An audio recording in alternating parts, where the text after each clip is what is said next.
As eleições deste ano estão em destaque no quadro Bastidores com Clóvis Cabalal. Bom dia, Cabalal. Bom dia, Soares. Bom dia, Célia. Bom dia a todos que nos fazem companhia nesta manhã. Olha, o PDT realiza no próximo dia 29 a sua convenção partidária que vai definir os nomes da legenda na disputa eleitoral deste ano. Bom, sobre movimentos da pré-campanha do partido e ainda temas que movimentam a cena política no Congresso Nacional e outros assuntos, eu converso com o senador e pré-candidato ao governo do Maranhão, Everton Rocha. Senador, muito obrigado. Bom dia por estar aqui conosco. Bom dia, Cabalal. Bom dia a todos os telespectadores da TV Mirante que me assistem, me dão a honra de assistir essa entrevista no dia de hoje. Começar a nossa conversa falando um pouco sobre movimentos lá no Congresso. A Câmara dos Deputados aprovou ontem a PEC dos benefícios sociais, muito criticada pelos opositores do governo federal por alegar que a justificativa do momento de estado de emergência e é mais uma forma de driblar a lei eleitoral. O senhor foi favorável à PEC do Senado? Qual a sua opinião? Como o senhor justifica essa posição? Antes tarde do que nunca. É bom lembrar que o Bolsa Família, de 180 e poucos reais, relatado pelo senador Roberto Rocha, foi presidido por mim no Senado Federal. E naquela sessão eu lamentei a minha emenda que foi rejeitada, aumentando de 400 para 600 reais o antigo Bolsa Família.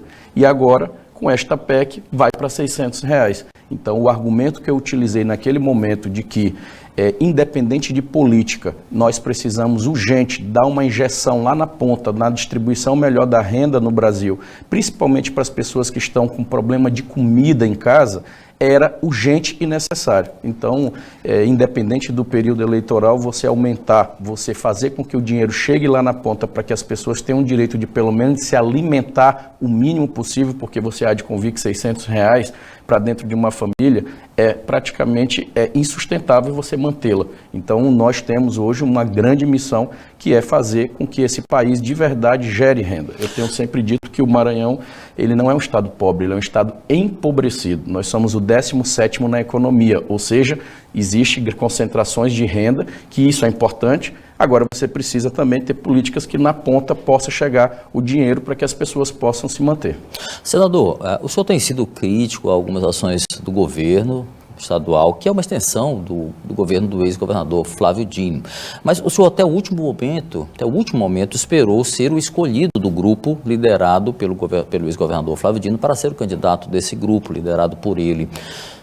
Se o senhor tivesse sido o escolhido, o seu tom de crítica seria o mesmo hoje ou, pelo contrário, hoje o senhor se sente mais confortável para criticar? Se eu tivesse sido escolhido, hoje ele não teria o problema que ele está tendo, porque teria um pré-candidato com condições reais e preparado para botar o Maranhão no rumo certo.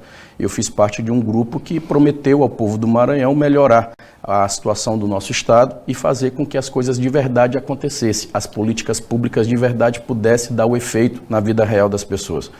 E, infelizmente, o grupo que eu fazia parte mudou de lado. Eu mantive no mesmo lado, a minha bandeira é a mesma, em defesa sempre do trabalhador, do mais pobre, de quem realmente mais precisa. E esta escolha errada, ela realmente saiu muito cara para o povo do Maranhão. Basta ver os índices e basta ver a forma como hoje o Maranhão está sendo governado, ou melhor, desgovernado. Em 100 dias, praticamente, o governador Tampão não mostrou para que veio, pelo contrário, não deu uma resposta para o problema do ferry, lento nas decisões. Nós, no Congresso Nacional, tomamos uma decisão há 20 dias atrás de baixar o ICMS, não é só do combustível, é dos serviços essenciais, ou seja, comunicação, gás de cozinha e combustível. Então, baixar para 17%, vários estados do Brasil baixaram por decreto e aqui no enrola, como sempre, passaram 20 dias para ontem ele assinar dizendo que sancionou uma lei que não precisava ser lei, via decreto ele podia ter resolvido dar a solução da questão do ICMS. Isso é só um exemplo, né? Mas o ferryboat está aí uma vergonha. Ontem eu vi a coletiva da promotora Lítia Cavalcante, seríssimo aquilo que ela falou. Nós pedimos no Senado Federal uma comissão para acompanhar essa situação, porque segundo a denúncia dela, até 12 milhas a fiscalização é no Estado, a partir de 12 milhas a fiscalização é federal, e são 13 milhas e meio e o Estado informou a rota menor de 12 para fugir da fiscalização federal. Se isso for verdade, e eu acredito que seja, porque foi uma representante do MP que disse, é muito grave e nós precisamos urgente ter uma providência, além da questão do planejamento, que não houve, né? Você está vendo aí a humilhação que o povo da Baixada está passando, além de vários outros problemas. Então, eu não tenho compromisso, Cabalal, com o erro. Fiz parte de um grupo e, claro, sempre fui independente. Basta você ver minha posição na eleição passada, né? Havia o cabrestamento, havia a força para dizer, ó, o caminho é por aqui. Eu disse que o caminho era por aqui. Nosso partido sempre foi independente, tanto que apoiamos o prefeito Braide aqui no segundo turno na eleição de São Luís. A propósito de todas as declarações do senador, evidentemente o Bastidores aqui está aberto para qualquer declaração, qualquer posicionamento também do governo do Estado. Senador, a propósito de mudança de lado, que o senhor mencionou agora, a pré-campanha costuma ser um momento, né, de adesões e também de defecções. Por exemplo, nomes como a senadora Elisiane Gama, o presidente da Assembleia, Otelino Neto, estavam com o senhor e hoje não estão mais. Por outro lado, o deputado Josimar de Maranhãozinho, o senador Roberto Rocha estão agora ao seu lado. Prefeito Braide, a Maura Jorge, entre outros nomes. Como é que o senhor analisa esses movimentos de pré-campanha e como estão os diálogos hoje, aí, às vésperas da convenção do PDT? Eu analiso que a nossa pré-campanha ela tomou um corpo que representa simplesmente o sentimento que eu tenho tido nas feiras, nas ruas do Maranhão. Eu sempre disse que eu não queria ser o candidato do Flávio, do Lula, de quem quer que fosse. Eu queria ser o candidato do povo do Maranhão, que é para eles que eu vou trabalhar. Eu preciso isso, o povo do Maranhão vai aprender nessa pré-campanha, na campanha de que o Everton, com a experiência que acumulou em Brasília, seja como deputado federal, seja como senador da República e como secretário de Estado, vai ter condições de independência acima de tudo, preparo para enfrentar os problemas. Eu não vou fazer mágica, eu só vou enfrentá-los. E enfrentar com muita resolutividade, com muita humildade, com muito diálogo, que é o meu perfil e as pessoas que me conhecem sabem disso. Para você enfrentar o problema do Maranhão, primeiro você precisa conhecê-lo. E eu conheço ali de Alto Parnaíba a Cururupu, onde eu estarei amanhã à noite, no caso hoje à noite, lá na região de Alto Parnaíba, que é em Balsas. Então, eu conheço esse Maranhão, rodo ele desde a minha juventude, ao lado do Dr. Jair do PDT, que é o partido da minha vida. Sempre tive um lado só na minha vida e isso me dá toda a tranquilidade e também me dá a condição de fazer a frente ampla que nós estamos liderando. Essa frente que eu estou liderando hoje com o PL, que vai indicar o meu vice, com a Maura, com o prefeito Eduardo Braide. Você imagina só, São Luís com todos os problemas que tem e aqui o governo do estado querendo montar a prefeitura paralela para concorrer com o prefeito. Quem é que vai recapear mais rua? Tantos problemas estruturantes que nós temos aqui nessa capital, o prefeito Braide vai ter um governador amigo que vai de verdade discutir os problemas aqui da cidade. Nós temos que sentar com os prefeitos aqui da região metropolitana, encarar de verdade o problema aqui do transporte público, que ainda é um grande gargalo aqui nessa cidade, assim como obras estruturantes que precisam de verdade ser riscadas e mapeadas. Então, esta parceria, Cabalal, ela me dá sim a condição de liderar essa grande frente que vai ser a favor do Maranhão. Senador, o presidente Jair Bolsonaro está no Maranhão e com ele alguns dos seus apoiadores, seguindo ali o presidente de perto. O senhor não considerou a possibilidade de estar com ele, cumprindo a sua agenda aqui no Maranhão? Eu tenho uma agenda divulgada com antecedência. Essa semana toda, graças a Deus, desde segunda-feira eu estou em agenda forte no Maranhão. Ontem à noite eu estava em Timon, num lançamento importante de uma pré-candidatura, de um pré-candidato a deputado federal nosso, da nossa coligação. Hoje estarei em Balsas, amanhã vou estar em Cururupu e estou rodando o Maranhão. A nossa frente, eu vou ser o líder dela para discutir os problemas do Maranhão. Então, na minha frente tem apoiadores, o vice é do partido do presidente, estão lá acompanhando ele. Quando o presidente Lula vier ao Maranhão, nós temos apoiadores, vários apoiadores do nosso grupo que estão com o presidente Lula, que estarão fazendo a frente dele. E quando o Ciro Gomes vier, também nossos apoiadores e do nosso partido estarão recebendo ele. O Everton vai estar aqui na posição de algodão entre esses cristais. Por que eu estou dizendo isso para você? Porque o meu papel vai ser dizer para você que eu, governador, no outro dia eu vou bater na porta para pedir ajuda de quem ganhar a eleição para presidente da República. Acabar com essa história de briga, porque até agora só quem perder foi o povo do Maranhão.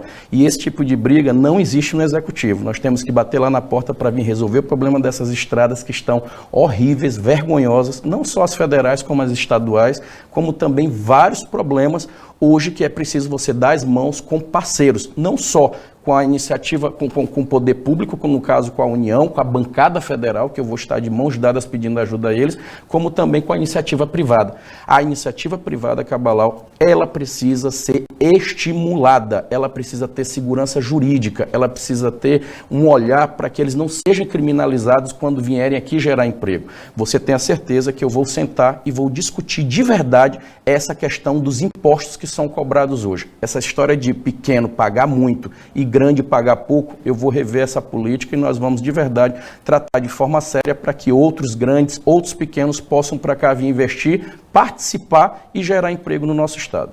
Senador, existe um cenário de denúncias, de investigações sobre os recursos das emendas parlamentares no Maranhão e outros estados. O que acontece? O senhor acredita que...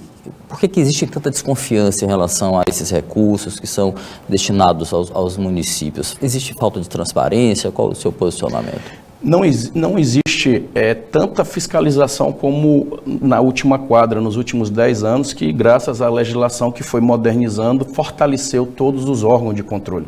Hoje você tem Polícia Federal, você tem Ministério Público Federal, Estadual, tem Tribunal de Contas, você tem a sociedade civil organizada, você tem um parlamento mais independente.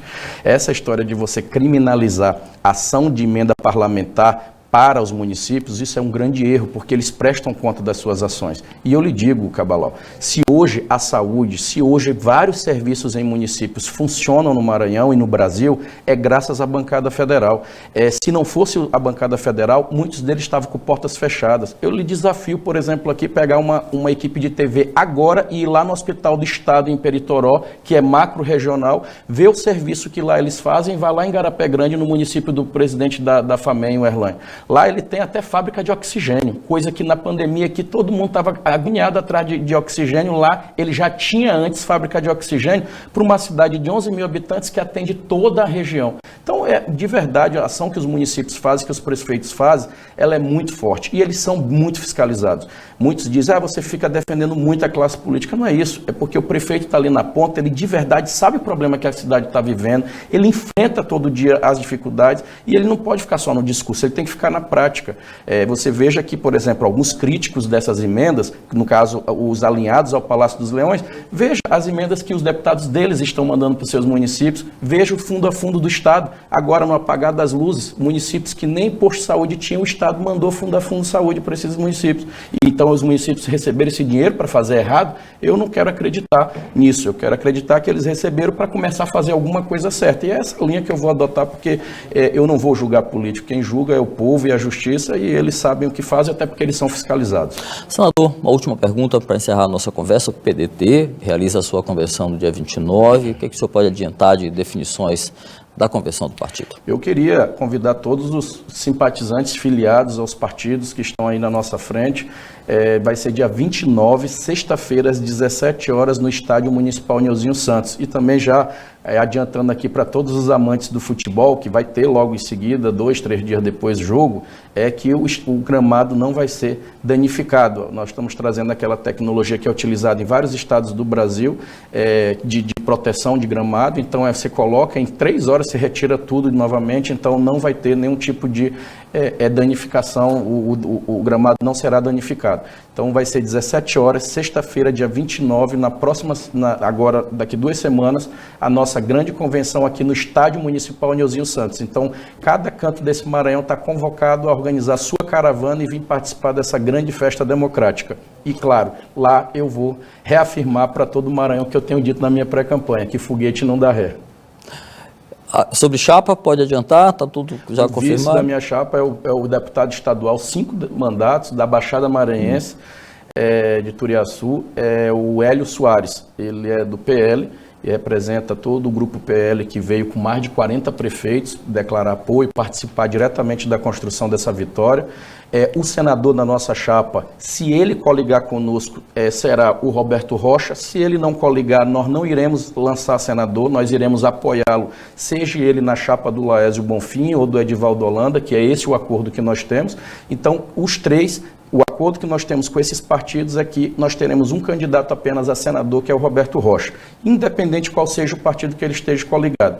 E claro, se Deus não permitir e o povo do Maranhão também não for da sua vontade, eu não tiver no segundo turno, eu não tenho problema nenhum em reafirmar o acordo que nós já fizemos, que caso um dos dois desse grupo de oposição vá para o segundo turno, eu estarei apoiando ele sem dificuldade nenhuma, porque o que não pode é ficar do jeito que está. Eu não tenho compromisso com o erro, a direção que o Maranhão está indo é uma direção errada e nós temos que dar uma parada para acertar esse caminho e apostar no novo.